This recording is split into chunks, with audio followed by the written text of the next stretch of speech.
ओम शांति।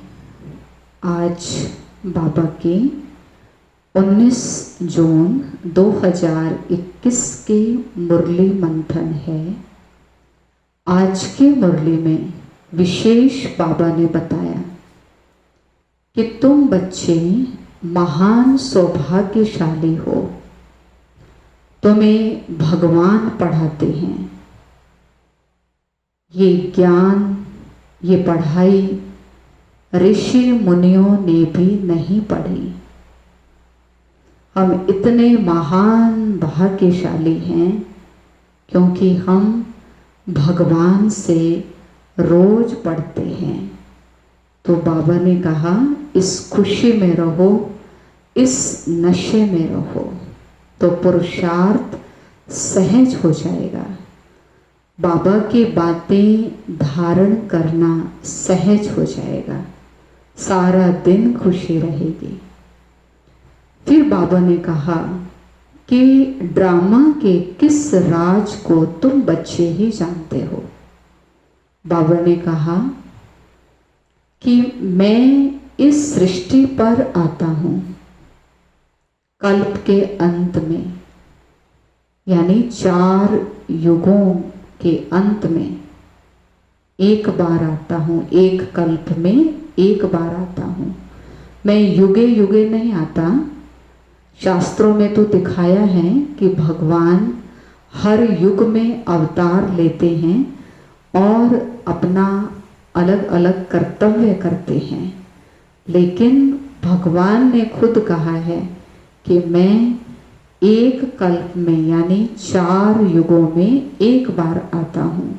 कलयुग अंत में जब मुझे सतयुग बनाना होता है, इस सृष्टि को नया बनाना होता है, सुखी बनाना होता है, मैं तभी आता हूँ। और बाबा ने कहा, इस ड्रामा का राज बताया कि मैं आकर अविनाशी रुद्र गीता ज्ञान यज्ञ रचता हूँ और इस यज्ञ से ही विनाश ज्वाला प्रज्वलित होती है। बाबा ने कहा, जब ये यज्ञ समाप्त होगा, जब मेरी पढ़ाई समाप्त होगी, तुम कर्मातीत बनेंगे, तो इसमें सारी पुरानी दुनिया की सामग्री स्वाहा हो जाएगी, यानी सारी पुरानी दुनिया परिवर्तन हो जाएगी, बदल जाएगी, खत्म हो जाएगी और फिर नई दुनिया आ जाएगी। परमात्मा यही काम करने के लिए आते हैं। बाबा ने कहा, सबके शरीर खत्म हो जाएंगे और आत्मा मेरे साथ परम धाम घर चले जाएगी, क्योंकि मैं सबको लेने के लिए आया हूँ। सब मेरे पीछे पीछे जाएंगे और जिन्होंने बाबा से इस समय प्राप्तियां की, ज्ञान लिया, सेवा की, उनको बाबा सतयुग में भेज देंगे। सुख शांति समृद्धि का 21 जन्म के लिए वर्षा देंगे। बाकी आत्माएं वहीं ऊपर परम धाम में बाबा के साथ बैठ जाएंगे।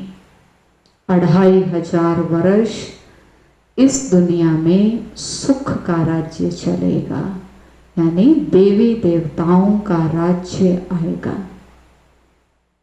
जैसे बाबा कहता है, रानी मक्खी होती है, जब वो उड़ती है तो आगे आगे रानी मक्खी होती है, पीछे पीछे और मक्खियाँ होती हैं, झुंड का झुंड उसके पीछे उड़ता है। ऐसे ही लास्ट में ये दृश्य होगा, आगे आगे बाबा, पीछे पीछे हम सब आत्माएं उड़ेंगे बाबा के साथ। कोई बाबा के साथ साथ उड़ेगा, कोई पीछे पीछे आएगा। तो साथ साथ कौन उड़ेगा? जो बाबा जैसा बनेगा वो बाबा के साथ साथ उड़ेगा। जाना सबको है, लेकिन पावन बन के जाना है। तो इस समय पावन बनने का पुरुषार्थ करना है और दूसरी आत्माओं को भी पावन बनाने का रास्ता बताना है। और भगवान की याद से ही आत्मा शुद्ध पावन बनेगी, नहीं तो फिर सजाओं से पावन बनेगी। फिर बाबा ने कहा कि सतयुग में सूर्यवंशी, त्रेता में चंद्रवंशियों का राज्य होता है। ये 1250 वर्ष तक चलता है सूर्यवंशी राज्य, और फिर सूर्यवंशी चंद्रवंशियों को राज्य दे देते हैं। और बाबा ने कहा कि देवता बनने के लिए, सतयुग में जाने के लिए अपना स्वभाव दैवी बनाना है, यानी दैवी गुण धारण करने हैं।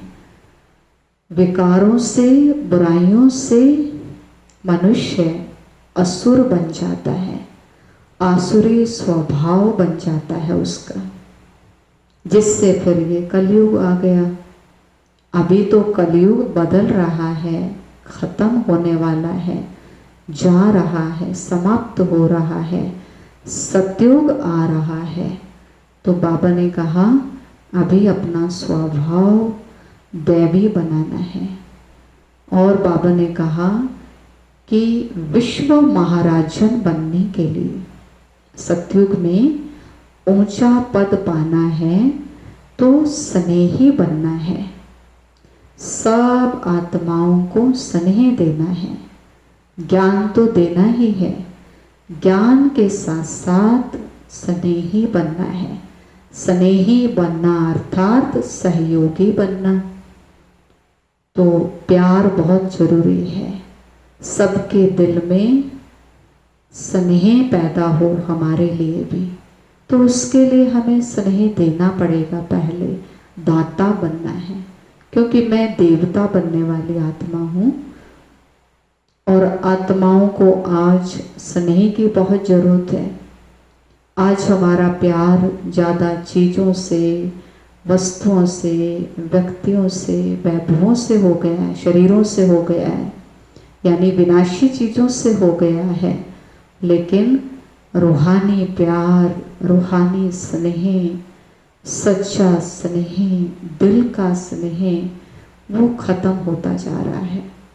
इसलिए भगवान हमें कह रहे हैं कि रूहानी प्यार दो सबको, निस्वार्थ प्यार दो, सच्चा प्यार दो, और आप फिर सतयुग में विश्व महाराजन बन जाएंगे। फिर बाबा ने कहा कई बार मूड ऑफ हो जाता है तो क्या करें? तो बाबा ने कहा खुशी के डांस करो, बाबा के प्यार में अच्छे अच्छे गीत गाओ, गीतों के ऊपर डांस करो। अब कोई देखे ना देखे अपने कमरे में ही डांस करो, तो देखो मूड चेंज हो जाएगा। या अच्छी अच्छी कोई बातें पढ़ लो, है ना, बाबा की आवाज़ सुन लो, अव्यक्त वाणी पढ़ लो, गीतों से मन खुश हो जाता है।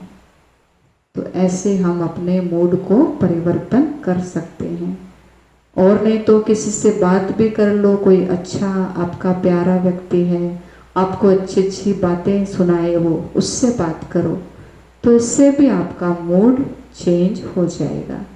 फिर बाबा ने कहा किसी को ज्ञान ही सुना दो, इससे भी मूड चेंज होता है। ज्ञान की बातें कर लो किसी के साथ, तो आपका मूड परिवर्तन हो जाएगा। अच्छा, ओम शांति।